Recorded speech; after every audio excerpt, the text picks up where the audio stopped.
अपनी बात को खत्म करते हुए मैं एक शेर अर्ज करना चाहती हूँ, ये दागदार चाहती हूँ। ये वक्त की पुकार है कि हम सब मिलकर ये सुनिश्चित करें कि किसी भी इंसान को उसकी पहचान या मजहब के कारण डर कर जीने पर मजबूर ना होना पड़े।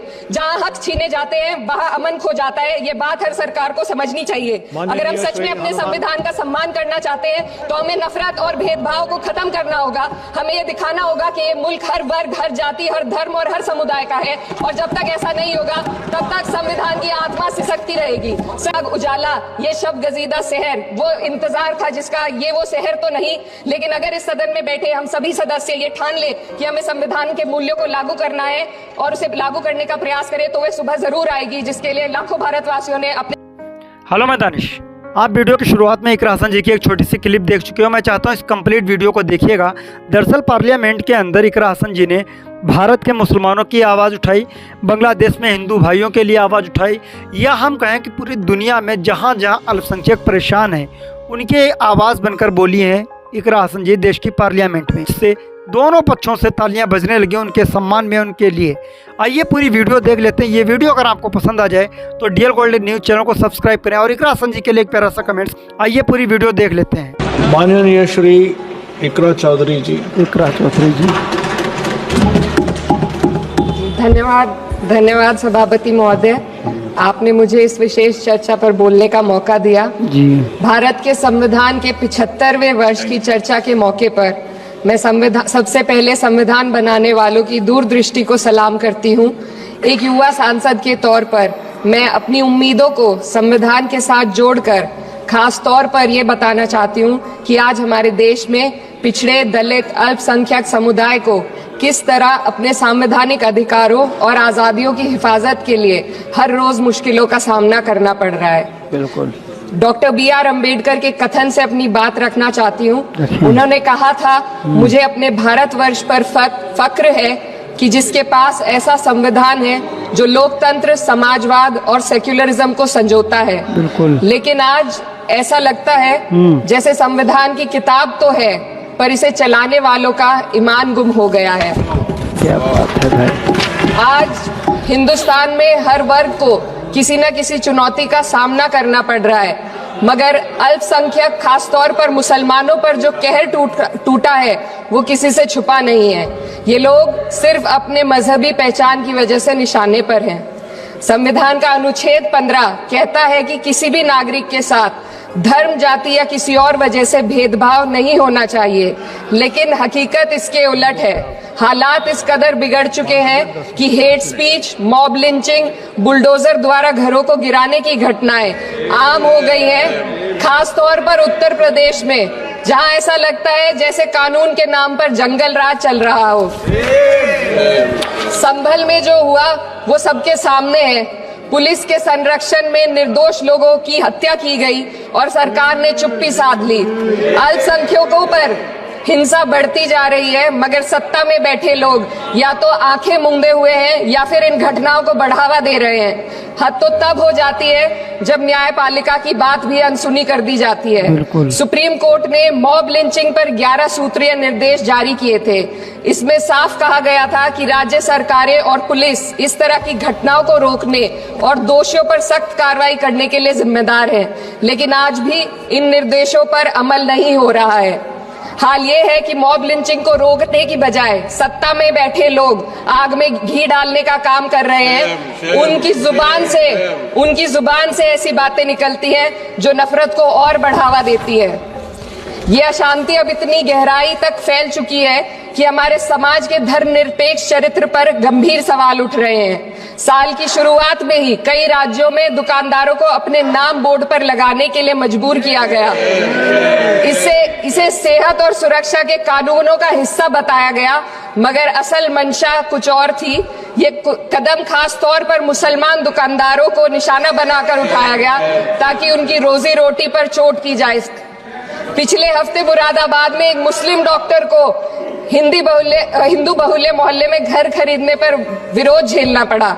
वजह बताई गई कि इससे मोहल्ले की सामाजिक शांति बिगड़ जाएगी। अब आप ही बताइए, क्या ये वजह सही है, जायज है? असल में ये छोटी बड़ी घटना इस बात का सबूत है कि सांप्रदायिकता को बढ़ावा देने वाले बयान और नीतियां हमारे समाज को अंदर से खोखला कर रही है। उत्तर प्रदेश में यति नरसिंहन ने बेहद घटिया बयान दिया, लेकिन सरकार इन बयानों पर कोई कार्रवाई नहीं कर रही। हेट स्पीच न केवल जनमानस के विचारों को प्रदूषित करती है, बल्कि इससे अब संवैधानिक पदों पर बैठे लोगों को भी प्रभावित कर दिया है। अभी हाल ही में माननीय उच्च न्यायालय इलाहाबाद के माननीय न्यायाधीश ने ऐसे बयान दिए जिसका संज्ञान खुद सुप्रीम कोर्ट को लेना पड़ा। संविधान के अनुच्छेद 29 और 30 ने अल्पसंख्यकों को उनके मजहबी और सांस्कृतिक हक दिए हैं ताकि वो अपनी पहचान को बचा सके और अपने संस्थान चला सके, लेकिन आज उन्हीं हकों पर हर तरफ से चोट की जा रही है। वक्फ जैसे बिल लाकर उनके धार्मिक अधिकारों को छीनने की कोशिश की जा रही है। आज अल्पसंख्यक समुदाय को संविधान द्वारा दिए गए अपने बुनियादी अधिकार पाने के लिए लंबी लड़ाई लड़नी पड़ रही है। ऐसे कई मामले अदालत ने न्याय देकर संविधान की रक्षा की है, लेकिन अदालती प्रक्रिया में जो समय लगता है उसकी वजह से देश के सामाजिक ताने बाने को भारी नुकसान उठाना पड़ता है। मिसाल के तौर पर इलाहाबाद हाई कोर्ट ने 2004 के मदरसा एक्ट को रद्द कर दिया था, जिससे मदरसों के संचालन पर सवाल उठे। हालांकि सुप्रीम कोर्ट ने बाद में इस फैसले को पलट दिया और एक्ट को वैध करार दिया, लेकिन इस प्रक्रिया में जो समय लगा उसने अल्पसंख्यकों को बेचैनी और संघर्ष के दौर में डाला है। इसी कड़ी में प्लेसेस ऑफ वर्शिप एक्ट 91 भी आता है और कई अन्य अधिकार, उन्हें भी इसी तरह अदालती लड़ाइयों में उलझाया जा रहा है। ये स्थिति न केवल अल्पसंख्यकों के अधिकारों की राह में रुकावट है, बल्कि justice delayed is justice denied जैसी कहावत को सिद्ध करती है। मैं इस सदन से दुनिया भर के अल्पसंख्यकों की आवाज उठाना चाहती हूँ, खास तौर पर हमारे पड़ोसी देश बांग्लादेश में अल्पसंख्यकों के साथ जो हो रहा है वे दिल को गहरे तक चोट पहुंचाने वाला है। उनकी जान माल की हत्या की जा रही है। बांग्लादेश हो या हिंदुस्तान हो या कोई और देश, अल्पसंख्यकों की सुरक्षा, इज्जत और अधिकारों की हिफाजत हर सरकार की सबसे पहली जिम्मेदारी होनी चाहिए। मैं इस सदन से अपने देश के अल्पसंख्यकों के साथ बांग्लादेश के पीड़ित अल्पसंख्यकों की आवाज को एक साथ उठाना चाहती हूँ। ये वक्त की पुकार है कि हम सब मिलकर ये सुनिश्चित करें कि किसी भी इंसान को उसकी पहचान या मजहब के कारण डर कर जीने पर मजबूर ना होना पड़े। जहाँ हक छीने जाते हैं वहाँ अमन खो जाता है। ये बात हर सरकार को समझनी चाहिए। अगर हम सच में अपने संविधान का सम्मान करना चाहते हैं तो हमें नफरत और भेदभाव को खत्म करना होगा। हमें ये दिखाना होगा कि ये मुल्क हर वर्ग, हर जाति, हर धर्म और हर समुदाय का है, और जब तक ऐसा नहीं होगा तब तक संविधान की आत्मा सिसकती रहेगी। सर, अपनी बात को खत्म करते हुए मैं एक शेर अर्ज करना चाहती हूँ। ये दाग दाग उजाला, ये शब गजीदा शहर, वो इंतजार था जिसका ये वो शहर तो नहीं। लेकिन अगर इस सदन में बैठे हम सभी सदस्य ये ठान ले कि हमें संविधान के मूल्यों को लागू करना है और उसे लागू करने का प्रयास करें, तो वह सुबह जरूर आएगी जिसके लिए लाखों भारतवासियों ने अपने जानों की कुर्बानी दी। श्री हनुमान बेनीवाल जी, गजब का भाषण दिया सभापति जी। दोस्तों, इस भाषण को क्या एक बार फिर से सुना जाए? चलिए एक बार फिर से सुन लेते हैं। माननीय श्री इकरा चौधरी जी। धन्यवाद सभापति महोदय, आपने मुझे इस विशेष चर्चा पर बोलने का मौका दिया।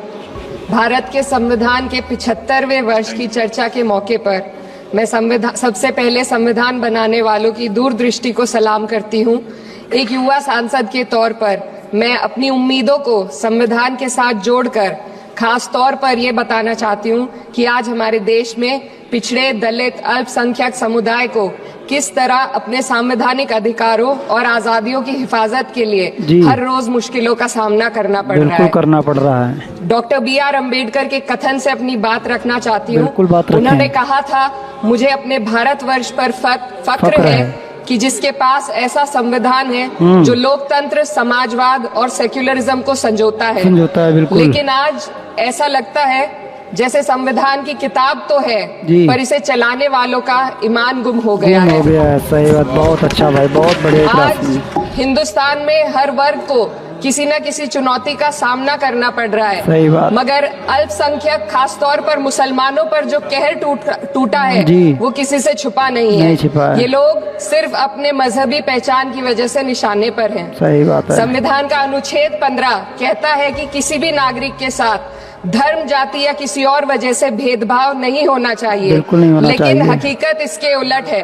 हालात इस कदर बिगड़ चुके हैं कि hate speech, mob lynching, bulldozer द्वारा घरों को गिराने की घटनाएं जी। आम हो गई हैं। बिल्कुल आम हो खास गई हैं, तौर सही पर बात। उत्तर प्रदेश में, जहां ऐसा लगता है जैसे कानून के नाम पर जंगल राज चल रहा क्या हो। बात है। संभल में जो हुआ वो सबके सामने है। संभल का पुलिस जिक्र के होने लगा। संरक्षण में निर्दोष लोगों की हत्या की गई बिल्कुल। और सरकार ने चुप्पी साध ली। साध ली, सही बात। अल्पसंख्यकों पर हिंसा बढ़ती जा रही है, मगर सत्ता में बैठे लोग या तो आंखें मूंदे हुए हैं या फिर इन घटनाओं को बढ़ावा दे रहे हैं। बिल्कुल सही हद तो कहा। तब हो जाती है जब न्यायपालिका की बात भी अनसुनी कर दी जाती है। सही बात। सुप्रीम कोर्ट ने मॉब लिंचिंग पर 11 सूत्रीय निर्देश जारी किए थे। इसमें साफ कहा गया था कि राज्य सरकारें और पुलिस इस तरह की घटनाओं को रोकने और दोषियों पर सख्त कार्रवाई करने के लिए जिम्मेदार है। सही बात। लेकिन आज भी इन निर्देशों पर अमल नहीं हो रहा है।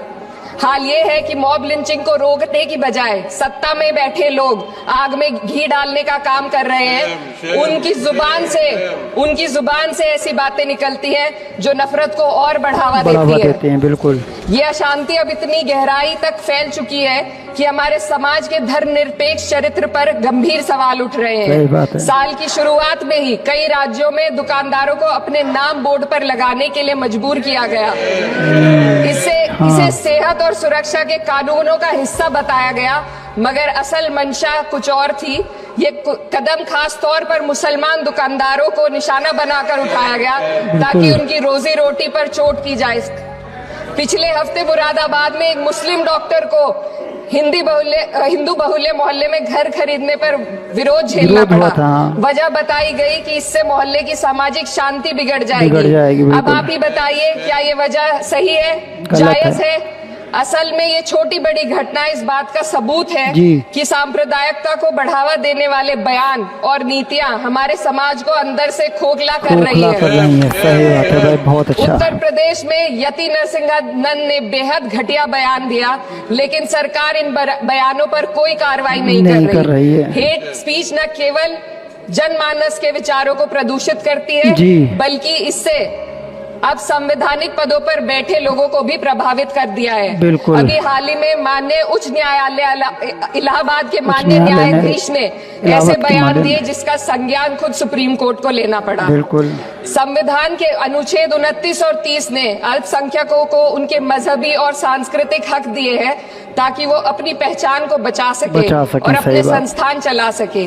लेकिन आज उन्हीं हकों पर हर तरफ से चोट की जा रही है। वक्फ जैसे बिल लाकर उनके धार्मिक अधिकारों को छीनने की कोशिश की जा रही है।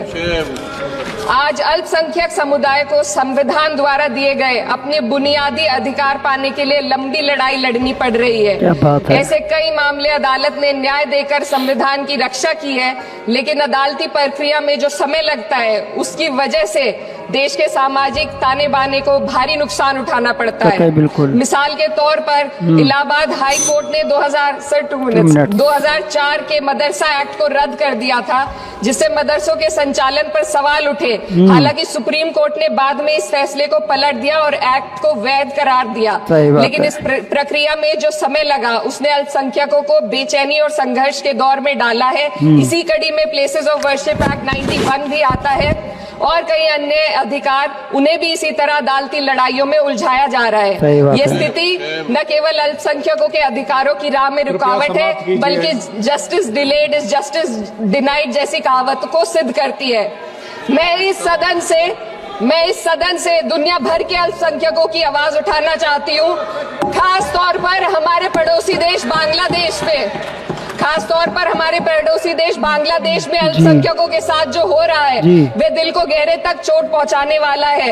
उनकी जान माल की हत्या की जा रही है।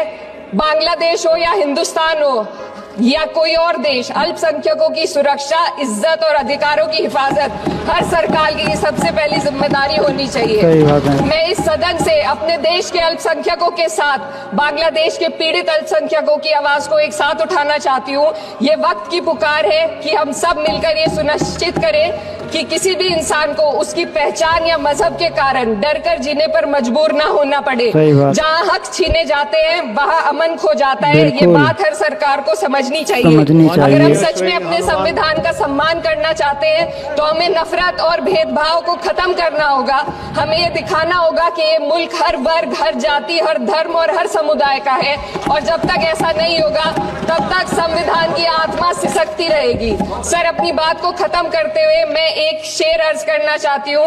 ये दाग दाग उजाला, ये शब गजीदा शहर, वो इंतजार था जिसका ये वो शहर तो नहीं, लेकिन अगर इस सदन में बैठे हम सभी सदस्य ये ठान ले कि हमें संविधान के मूल्यों को लागू करना है और उसे लागू करने का प्रयास करें तो वह सुबह जरूर आएगी जिसके लिए लाखों भारतवासियों ने अपने जानों की कुर्बानी दी थी। क्या बात है, बहुत बढ़िया, क्या शेर कहा आपने।